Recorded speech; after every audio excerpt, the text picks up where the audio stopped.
Hare Krishna, Radhe Radhe. Welcome to my channel. तो जी कैसे हो आप सभी लोग। उम्मीद करती हूँ कि राधे कृष्णा जी की कृपा से आप सभी लोग अच्छे होंगे और स्वस्थ होंगे।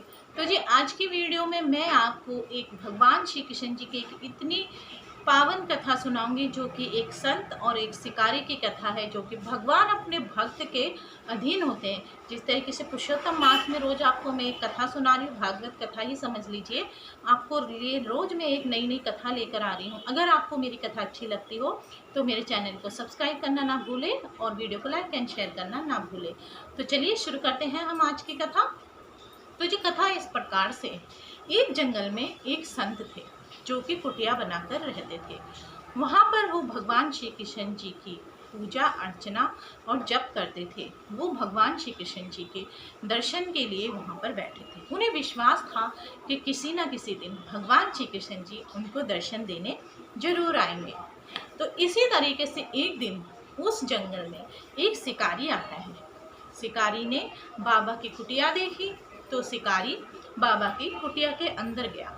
शिकारी ने बाबा को प्रणाम किया और बाबा से पूछा कि तुम कौन हो बाबा, और यहाँ किस लिए बैठे हो और आप यहाँ पर क्या कर रहे हो। बाबा ने सोचा कि मैं इसको क्या जवाब दूँ, कि मैं भगवान श्री कृष्ण जी का तप कर रहा हूँ, यहाँ मैं उनके इंतज़ार में बैठा हूँ कि कभी ना कभी मुझे उनके दर्शन होंगे। अगर मैं उसको इस तरीके से कहूँगा तो ये मेरी बात नहीं समझेगा। संत ने दूसरा उपाय सोचा। संत ने शिकारी से पूछा, पहले तुम बताओ तुम कौन हो और यहाँ किस लिए आए हो। तो शिकारी बोला कि मैं एक शिकारी हूँ और यहाँ अपने शिकार को ढूंढने आया हूँ, उनको शिकारी करने के लिए यहाँ पर मैं आया हूँ। तो संत ने तुरंत उसी की भाषा में उसे जवाब दिया कि मैं भी एक शिकारी हूँ और यहाँ मैं अपने शिकार के इंतजार में बैठा हूँ। तो शिकारी संत से पूछता है, तो बाबा आप मुझे बताओ कि आपका शिकारी कौन है और उसका नाम कैसा है, नाम क्या है और वो दिखने में कैसा है। तो संत बोले कि अब मैं इसको क्या बताऊं। फिर संत ने बोला कि मैं अपने शिकारी का नाम बताऊं।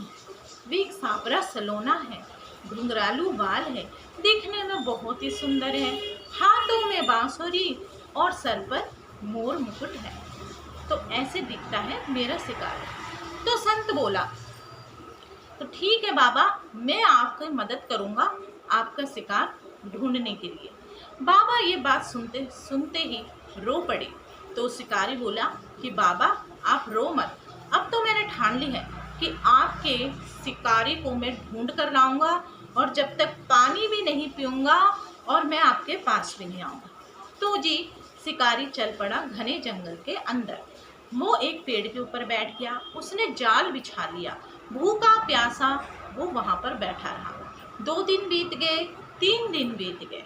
तीसरे दिन शिकारी को बैठे बैठे भूखे प्यासे नींद आ गई। बांके बिहारी जी को उन पर दया आ गई। भगवान उसके भाव पर रीझ गए। भगवान मंद मंद बांसुरी बजाते हुए स्वयं ही उसके जाल में आकर फंस गए।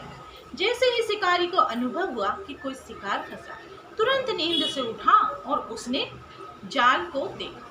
फिर उसने सांवरे भगवान को देखा और कहने लगा, हूबहू तो उन्हीं की तरह है जिस तरीके से बाबा ने बताया है।